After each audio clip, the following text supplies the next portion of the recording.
मंदिर में होगी अनु आर्यवर्धन की सच से रूबरू और जानेगी सच्चाई आर्यवर्धन की बीती जिंदगी के बारे में, जहां पे आर्यवर्धन की मां भी होने वाली। आपको बता दें कि माता रानी के मंदिर में जहां पे आर्यवर्धन हाथ पकड़ कर लेकर जाता है अनु को मंदिर के सामने और कहता है कि अगर तुम मुझसे प्यार करने लगी तो पहले मेरी सच्चाई को सुनो, मेरी जिंदगी में क्या क्या हुआ है उसको पहले जानो, उसके बाद तुम कोई भी कदम बढ़ाओ और कुछ मेरे बारे में सोचना। अनु कहती मैं सब कुछ सुनने के लिए तैयार हूँ, आप सच्चाई बताइए।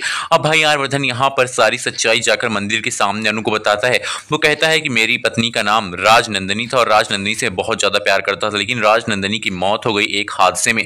वो हादसा था या फिर किसी की यहाँ पर साजिश, इस बात का पता आज तक नहीं चला है। और राजनंदिनी के जाने के बाद मैंने कभी भी किसी के बारे में नहीं सोचा है, इसलिए मैं नहीं चाहता हूँ कि तुम्हारी ज़िंदगी बर्बाद हो, तुम इस सच से यहाँ पर रूबरू ना हो और ये सारी सच्चाई बिना जाने ही मुझसे प्यार करो। अब वो कहती है इसके अलावा भी कोई सच है? वो कहता है हाँ, इसके अलावा यही सच है कि मैं राजनंदिनी से ही प्यार करता हूँ, मैं उसके अलावा किसी के बारे में सोचता भी नहीं हूँ। लेकिन जब से तुम मेरी ज़िंदगी में आई हो मेरे अंदर काफ़ी सारे बदलाव आए हैं, मैंने तुम्हारे बारे में सोचना शुरू कर दिया है। मैं जब भी सोता जागता हूँ तुम ही मुझे दिखाई देती हो। ये सब मेरे साथ क्या हो रहा है, इन सारी चीज़ों को मैं जानने के बाद आज तुमसे ये सारी बातें पूछना चाहता हूँ और ये भी पूछना चाहता हूँ कि तुम मुझसे प्यार तो करते हो, लेकिन क्या तुम्हारे घर वाले इस बात को एक्सेप्ट करेंगे? और ये समाज जो है ये हमारे और तुम्हारे लिए बिल्कुल भी नहीं बना है, वो हम दोनों को कभी एक साथ एक्सेप्ट नहीं करने वाले हैं। भाई अब यहाँ पर आर्यवर्धन की बात सुन के अनु जो है थोड़ी सी इमोशनल हो जाती है, लेकिन तभी देखती है कि पीछे आर्यवर्धन की माँ भी आ गई हैं जो सारी बातें सुन रही होती हैं। अब आर्यवर्धन की माँ सामने आती हैं और अनु से कहती हैं कि आर्यवर्धन के मुँह से मैंने कई बार तुम्हारी तारीफ सुनी और तुम्हारे बारे में सुना, लेकिन मुझे नहीं पता था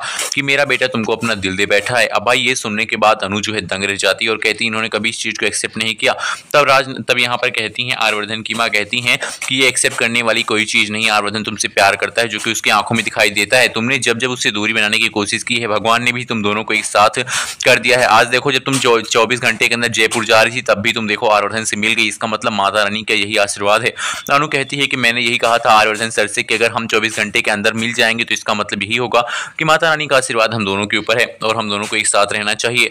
अब आर्यवर्धन साफ साफ यहाँ पर अनु से कह देता है कि हाँ मैंने ये कहा था, लेकिन अब मैं इस चीज़ को एक्सेप्ट करता हूँ और मैं तुमसे शादी करना चाहता हूँ। अब ये सुनकर यहाँ पर कहीं ना कहीं अनु जो काफ़ी खुश होती है, लेकिन अनु को नहीं पता है कि अब बहुत बड़ी मुश्किल आने वाली है उसके सामने, क्योंकि मीरा जो है वो पहले से ये सारी चीज़ें जान गई है।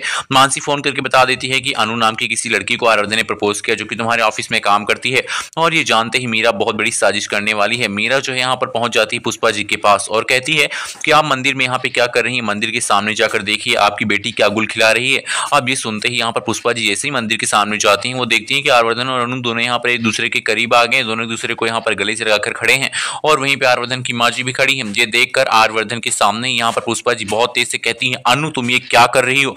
तभी वो कहती है कि मैं आर्यवर्धन सर से प्यार करती हूँ, उनके साथ शादी करना चाहती हूँ। और ये सुनकर पुष्पा जी हो जाती है गुस्सा। आने वाला एपिसोड क्या धमाकेदार होगा ये देखना बेहद इंटरेस्टिंग।